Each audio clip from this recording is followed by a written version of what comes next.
द्रौपदी अबला स्त्री या योद्धा स्त्री? दुर्योधन ने उस अबला स्त्री को अपनी जंघा दिखाकर ठोकी थी तो उसकी जंघा तोड़ी गई। दुशासन ने छाती ठोकी तो उसकी छाती फाड़ दी गई। महारथी कर्ण ने एक असहाय स्त्री के अपमान का समर्थन किया तो श्री कृष्ण ने असहाय दशा में ही उसका वध कराया। भीष्म ने यदि प्रतिज्ञा में बंध कर एक स्त्री के अपमान को देखने और सहन करने का पाप किया तो असंख्य तीरों में बिंध कर अपने पूरे कुल को एक एक कर मरते हुए भी देखा। भारत का कोई बुजुर्ग अपने सामने अपने बच्चों को मरते देखना नहीं चाहता, पर भीष्म अपने सामने 4 पीढ़ियों को मरते देखते रहे। जब तक सब देख नहीं लिया तब तक मर भी न सके, और यही उनका दंड था। धृतराष्ट्र का दोष था पुत्रमोह, तो 100 पुत्रों के शव को कंधा देने का दंड मिला उन्हें। 100 हाथियों के बराबर बल वाला धृतराष्ट्र सिवाय रोने के और कुछ नहीं कर सका।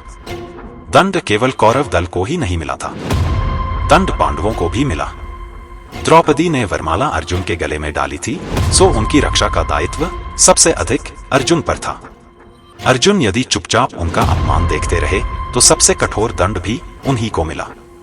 अर्जुन पितामह भीष्म को सबसे अधिक प्रेम करते थे, तो कृष्ण ने उन्हीं के हाथों पितामह को निर्मम मृत्यु दिलाई। अर्जुन रोते रहे पर तीर चलाते रहे। क्या लगता है अपने ही हाथों अपने अभिभावकों भाइयों की हत्या करने की ग्लानि से अर्जुन कभी मुक्त हुए होंगे क्या? नहीं, वे जीवन भर तड़पे होंगे, और यही उनका दंड था। युधिष्ठिर ने भी उस स्त्री को दाव पर लगाया तो उन्हें भी दंड मिला। कठिन से कठिन परिस्थितियों में भी सत्य और धर्म का साथ नहीं छोड़ने वाले युधिष्ठिर ने युद्ध भूमि में झूठ बोला और उसी झूठ के कारण उनके गुरु की हत्या हुई।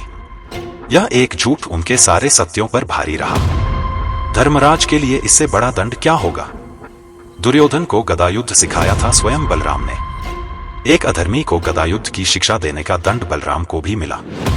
उनके सामने उनके प्रिय दुर्योधन का वध हुआ और वे चाहकर भी कुछ न कर सके। उस युग में 2 योद्धा ऐसे थे जो अकेले सबको दंड दे सकते थे, कृष्ण और बर्बरीक। पर कृष्ण ने ऐसे कुकर्मियों के विरुद्ध शस्त्र उठाने तक से इनकार कर दिया और बर्बरीक को युद्ध में उतरने से ही रोक दिया। लोग पूछते हैं कि बर्बरीक का वध क्यों हुआ? यदि बर्बरीक का वध नहीं हुआ होता तो द्रौपदी के अपराधियों को यथोचित दंड नहीं मिल पाता। कृष्ण युद्ध भूमि में विजय और पराजय तय करने के लिए नहीं उतरे थे, कृष्ण द्रौपदी के अपराधियों को दंड दिलाने उतरे थे। कुछ लोगों ने कर्ण का बड़ा महिमा मंडन किया है, पर सुनिए, कर्ण कितना भी बड़ा योद्धा क्यों न रहा हो, कितना भी बड़ा दानी क्यों न रहा हो, एक स्त्री के वस्त्रहरण में सहयोग का पाप इतना बड़ा है कि उसके समक्ष सारे पुण्य छोटे पड़ जाएंगे।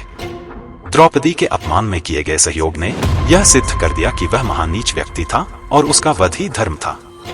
स्त्री कोई वस्तु नहीं कि उसे दाव पर लगाया जाए। कृष्ण के युग में 2 स्त्रियों को बाल से पकड़कर घसीटा गया। माता देवकी के बाल पकड़े कंस ने और द्रौपदी के बाल पकड़े दुशासन ने। श्री कृष्ण ने स्वयं दोनों अपराधियों का समूल नाश किया। किसी स्त्री के अपमान का दंड अपराधी के समूल नाश से ही पूरा होता है, भले वह अपराधी विश्व का सबसे शक्तिशाली व्यक्ति ही क्यों न हो।